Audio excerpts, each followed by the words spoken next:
Welcome back to Digibro and Pals. We're back. I got a story to tell. I waited until we had all our dumb stuff out of the way in the last episode, because this is going to be a long story. There's a new anime that started this season called Gakko Gurashi, or School Live. Oh yeah, we were watching that. Yeah, that was were you? interesting. Yes. Did you see the ending of it? Yes, I did. Yeah, so the plot of Gakko Gurashi, which if you haven't watched episode 1 yet, and you're interested, you should watch it now before I spoil what the plot is. It looks like... I'm gonna go watch Seinfeld. Oh, god damn it. I was hoping you'd be here for this story. Motherfucker, I was gonna tell it during Splatoon, man. Well, save some content, man. You realize that we do most of the big stories during this show because there's nothing to talk about on this show. Son of a bitch. See, this is Pretty why good we have stories. nothing to talk about on Splatoon. Oh, God. Because you get all the good content out with these fuckboys. We were fine on Splatoon. People like the Splatoon Let's Play. Yeah, but they're only 2 episodes into like 6 episodes of Splatoon. It's like, 9. There's 9 episodes. It gets of Splatoon. bad by 9. I don't think so. I thought Splatoon was At least fine. it's mostly you talking, and I have shit to talk about. But Alright, get out of here. You're too far away from the microphone. No. Seinfeld. Seinfeld. Wait, what season are you on? Get out of here! I need to fucking tell the story! God damn! I was trying to tell it at the start of an episode so I could link people to this episode to hear this story. Well, you could still do that. Anyways. Well, before you get started, watch Seinfeld if you haven't already. Oh my god. Everyone's seen Seinfeld. So Gakko Gurashi is this show that looks like it's like a cute girls doing cute things, moe slice of life school comedy show. But the reality is that it's a post-apocalyptic zombie show where the main character girl is delusional and thinks that she's still living at school, like that everyone's still alive and she's talking to everybody, when really there's only like 3 people who are alive and everyone else is a zombie. And so the show is secretly about suffering and horror underneath the guise of a fun slice of life show. And what it reminds me of is an anime series called Tokidoki Balloon. There it is. That none of you have probably heard of. Do you guys want to hear about Tokidoki Balloon? Yeah, sure. Talk about Why it. not? Tokidoki Balloon was a 2007 anime series about cute girls doing cute things that had a sinister undercurrent. Every episode, it would seem like some kind of shots would linger too long, or it would keep showing this alleyway, and you'd be like, what's with that alleyway? Why is that there? It's so freaky looking. And then suddenly there was this cat that the girls were all playing with, and then suddenly in one episode the cat's just dead in an alleyway, and they're like poking at it and prodding at it, and it's all creepy and gross.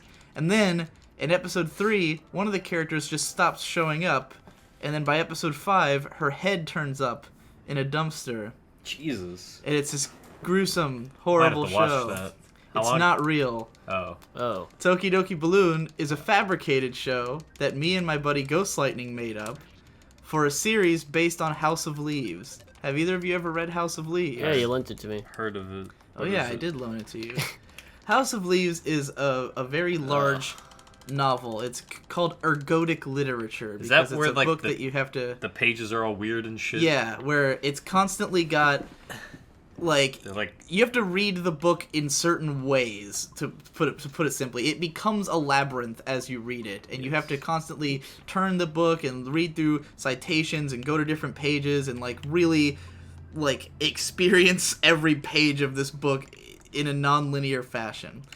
The plot of House of Leaves is that it's basically a multi-layered plot.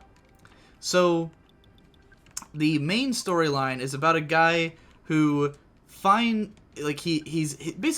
kind of a crazy guy, or like a paranoid guy, and but he's just living a normal life, and someone in his apartment complex dies named Zampano, and he goes into Zampano's room, and there's just all these notes everywhere, just all these scattered, scrawled notes that this guy was trying to write an analytical novel on a film using all these scraps. But the film that he's writing a novel about does not actually exist, as far as the main character can tell. So he's trying to recreate the book that Zampano was trying to write with all these scraps of paper about this film that doesn't exist. But the book is written as if the film does exist. It's like a straight-up analysis of this film that assumes that it has all this cultural impact, that it was reviewed by all these critics and stuff like that. Like, the book completely assumes that this film is real.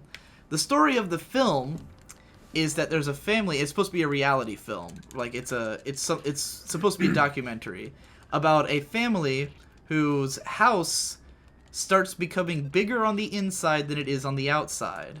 At first, it's only 3/4 of an inch. They notice it when they're lining up a bookcase, and suddenly the wall is a little further away from the bookcase. Then it turns out that the inside of the house ends up turning into this sprawling labyrinth of darkness that is just swallowing things and people into it. Oh. So there's this labyrinth inside of this house. Sort of like where I am. And so the analysis is trying to prove that this documentary may have been true. That's what Zampano's analysis is trying to say, that this documentary is nonfiction and that it really is a true story. But this documentary doesn't actually exist. And the main character is trying to piece this story together, and he's losing his mind in the process of trying to piece this story together. Meanwhile, there's also these letters that I think it was his mother was like sending him from like a psych ward, that are all these like weird fucking poems that are vaguely tied into everything. So the way this book is written, you're constantly bouncing between the narrative of the film, the narrative of the book analyzing the film, and the narrative of the guy trying to put that book together. And that's House of Leaves. So, me and my friend Ghost Lightning and another blogger named 2D Tolentino, who sadly deleted his blog, and that's why I can't just link people Tokidoki Balloon and have them experience it for themselves, because the blog where it was all hosted no longer exists.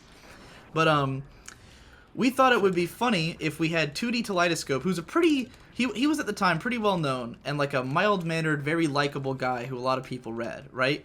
We were like, what if we got 2D Tolentino to do an analysis series on a show that doesn't exist, just like the book was on a film that doesn't exist. And then in the comments, I would play the guy who's like trying to piece the story together, and I'm trying to convince everyone that it's all lies, but I'm also like losing my mind in the comments and just writing all this like dumb, fucked up bullshit, right? And then Ghost Lightning would at the end be he would write a part that's like in response to all of it, that's just like obtuse and confusing, like the letters that the moms sent, right? So we planned all this out, and the way that we did it is that we created blogs. Me and Ghost Lightning did. We created blogs that were supposedly existed in 2007, because we figured out that with WordPress you can schedule your posts to dates that were in the past. So we created blogs where we scheduled all the posts to have been made in 2007, so it looks like these blogs existed in 2007. Mine was called Sanzanin's Servant, which is a reference to Hayate the Combat Butler, and his was Sweller Than 7, which is an Eureka 7 fan blog. But basically, we copied a bunch of posts that we and other people had written back in like 2007, and we put them on these blogs and scheduled them to have come out back then. And then we wrote a bunch of posts about Tokidoki Balloon, but they're like episode reaction posts. So I'm just like, man, this episode of Tokidoki Balloon was really awesome. My favorite character is whoever, like just talking about it like it's a real show that's airing. And then 2DT writes these analytical posts that he's like citing those blogs. He's saying like, oh, this happened to this, and supposedly these bloggers disappeared after talking about the show. So, and the idea behind Tokidoki Balloon, again, as I explained, is that it's this dark, sinister show that started off like a friendly, slice-of-life girls show, and then it turned out to have this sinister edge to it. So, when Gakko Garashi came out, my first impression was, it's Tokidoki Balloon. It's the real one. It's the real version of it. Like, this is what Tokidoki Balloon would have been. This show that, like, puts on a facade of being a cute girls show, but then it secretly has a sinister undertone. Of course, Gakko Garashi pretty much tells you at the end of the first episode outright, like, what it really is. It doesn't play it for very long, but, yeah.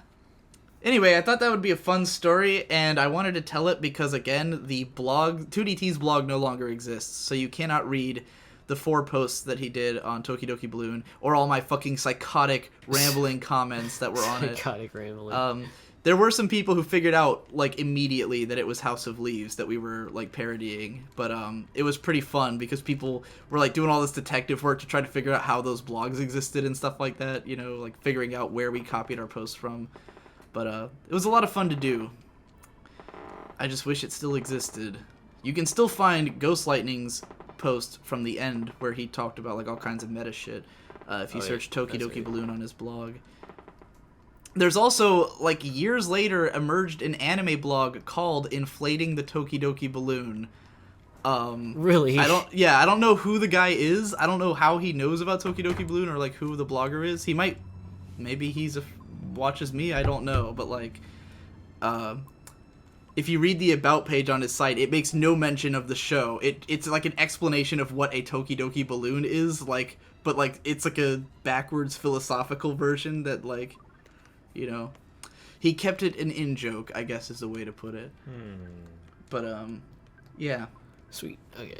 Well, that story's over. You guys can talk about whatever now. I've been watching Peep Show the whole Oh, yeah. week. That God, show makes me you've uncomfortable. just drained that show. That show's great. That show is... I like it too. It's really, pretty... like, now...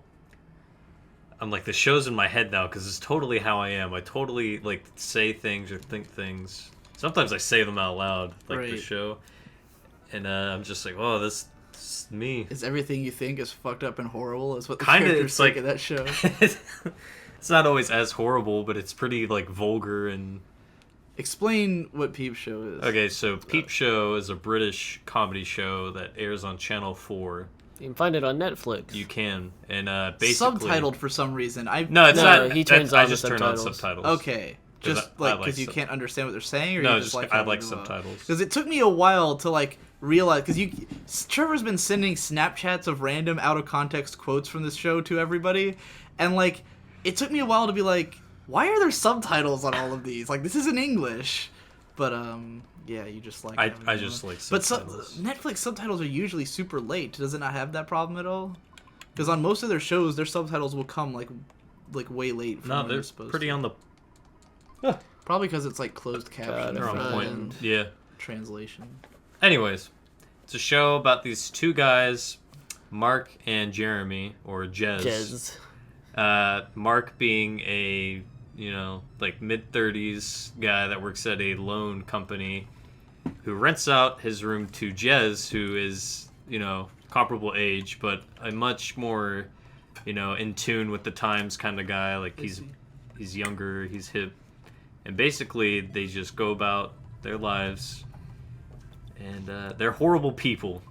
Yeah. And the whole shtick of the show is that large, if not the whole show, or whole episodes are filmed POV from, Right. that character, and then while it's their POV, like, their thoughts or their inner monologue will be audible. So like, you'll almost every shot the characters are speaking at the camera. The characters are always looking Yeah, right at you right and at the talking, camera.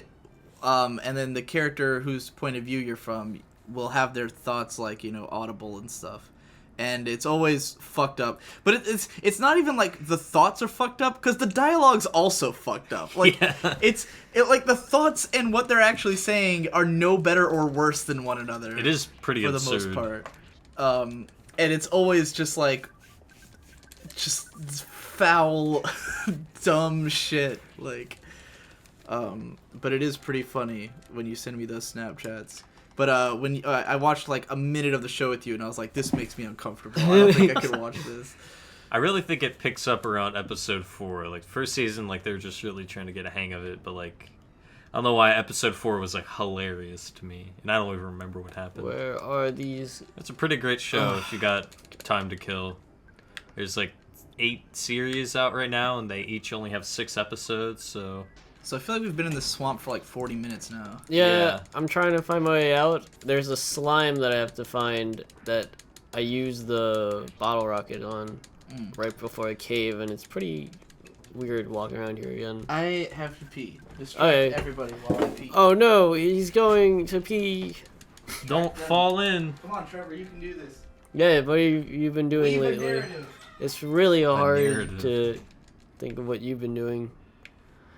Because I've just been picking you up from your house, and Yeah, that's pretty much what do you do I at just your sit house? in my house, I watch Peep Show. I really think that like I drop you off at your house at night, And and, I then just- like I you just sit there I like just a stop load. existing. Like, I only exist when you message me, I'm coming to get you, and then I materialize like underneath my sheets, and I'm like born from this You're like fucking Linen Zordon womb. from Power Rangers. Jesus.